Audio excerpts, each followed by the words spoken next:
In this lesson, I'd like to show you how to take a range of dates from a form and pass them into the criteria cell of a query. I have an orders table here, and if I open it up and take a look, I can see that I do have an order date. And inside of the order date, I have dates ranging from beginning of 1996 to the end of 1999. So I want to pull out some records based on the date chosen from this field. I'll start by creating a form. I'll come up to the top and choose Form Design, and I just start with a brand new blank form. And from here, I'll go ahead and create a text field. Click on my text box. I'll come out of here, click once, and I get an unbound text box. It's not connected up to anything. I'll go ahead and drag the label up here to the top, and I'm going to go ahead and take this, move it aside a little bit, and I'm going to do a Control C for copy, followed by a Control V for a paste. I'll get an exact copy of this guy. And I'm just going to select both of these, and just to make sure they're lined up right, I'll go ahead and choose Align, and I'll say bottom. And so I have text labels up at the top. I have my unbound here. I'm going to go ahead and just click on this guy and delete the label from here. We don't need those. And I'll start with my first text box. And if I bring my property sheet into view for this guy, and oh, by the way, if you don't see your property sheet, you can always just place your pointer on the border and double click. And if I look at the name, it's just called Text1. I'm going to highlight that. This is the All tab, by the way, up at the top. And I'm going to call this Start Date. I'll do the same for my second unbound text box, and I click on All for the property sheet here, and I see the name is Text2. I'm going to call this End Date. And now I have these two named out here.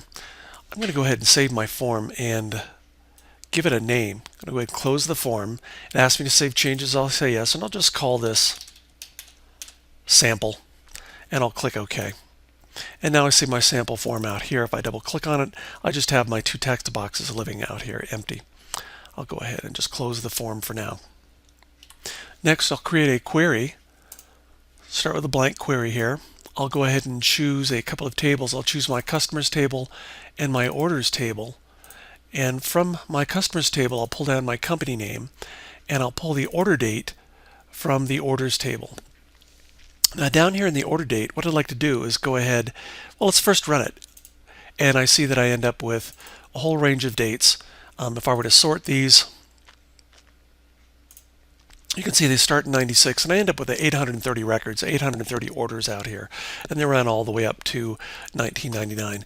Back in Design View, I'm going to go ahead in my order date field down in the criteria cell.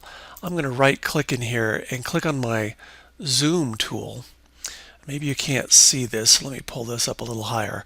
If I right-click my criteria cell and click on zoom, you still can't see it. I'm going to go ahead and type in Boolean logic operator, call this between, and I'll type in a date. I'll say I want to see this between 1/1/1997 and about 5/31/1997. So I want to pull only those records where the order date falls between January 1st, 1997 and the end of May 1997. And I'll go ahead and click OK. And when I take a look at this criteria, you can see that the Query Builder has gone ahead and cleaned up the criteria for me. If I come out here and run this again, I'll see that I end up with 155 records, not 830, and they run all the way through May from January for 1997. Back in Design View. Now what I'd like to do, go back into my zoom tool, what I'd like to do is I'd like to come out here, and instead of having the date hardwired the way I typed it in just a moment ago, I'd like to have my query go out and look on the form called sample that I created a moment ago and look inside of those text boxes and pull the values that I've typed inside of those text boxes and replace them here. So what I can do to make this happen is I will just come back out and highlight this date and I'll change that to the syntax that will go out and look on the form in those text boxes and pull that value. To do this, I'll go ahead and just delete what I have in there already, and I'll start by typing in forms and then an exclamation mark. And then I'll type in the name of the form, and my form is just called sample. You can see it over here, so I'll just type in sample, which is the name of the form, and then another exclamation mark, and I'll finish that with the name of the text box. Now, this was the first text box we used, and I think we called that start date. That looks correct. Just so I don't have to type all this in again, I'm going to select all of this. I'm going to copy it. I'm going to come back, select my date, and just paste this using a Control V, and I'll just change this from start to end. It just saves me a little bit of typing. So there's my syntax. I have it all set to go. I'm going to go ahead and click OK. I'm going to go ahead and save the changes that I have here.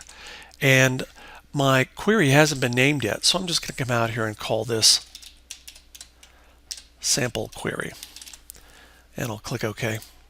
And now I see my sample query out here as well. And when I run this thing, it's going to go out here and it's going to ask, what is the name of that business that lives out there? Well, my form's not open at the moment. The form has to be open for it to be able to pull this up. So I'm going to go ahead and click on cancel here, and I'll just cancel out of this as well. I'm going to go back into my form.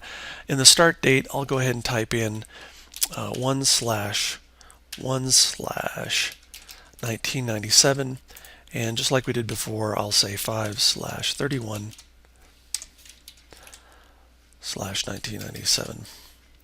And now that this is open and I have my values plugged in, when I open up my sample query, you can see that it has loaded up starting from January 1st all the way out to the end of May of 1997.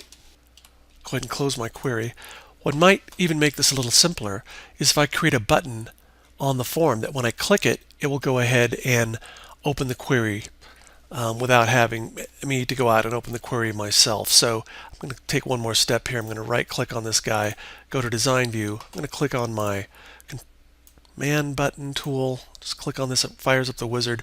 I'm going to go ahead and click on miscellaneous. I want to run a query, and the only query I have is sample query. See it living out here. Click on next. I'll just use the text on the button, click on next, and I'll just take the default name, and now I have this guy living out here. I'll save my changes. I'll go ahead and run to form view, and let's make a slight change here. I'll change this from 5/1 to say 3/1/1997. And when I click on run query, I end up with 62 records starting with January 1st and running all the way through the end of February here. So that is a way you can go ahead and pass parameters here. You just need to go ahead and name these guys in your property sheet, and then using the proper syntax, you can set this up out here using the names of the controls back on the form.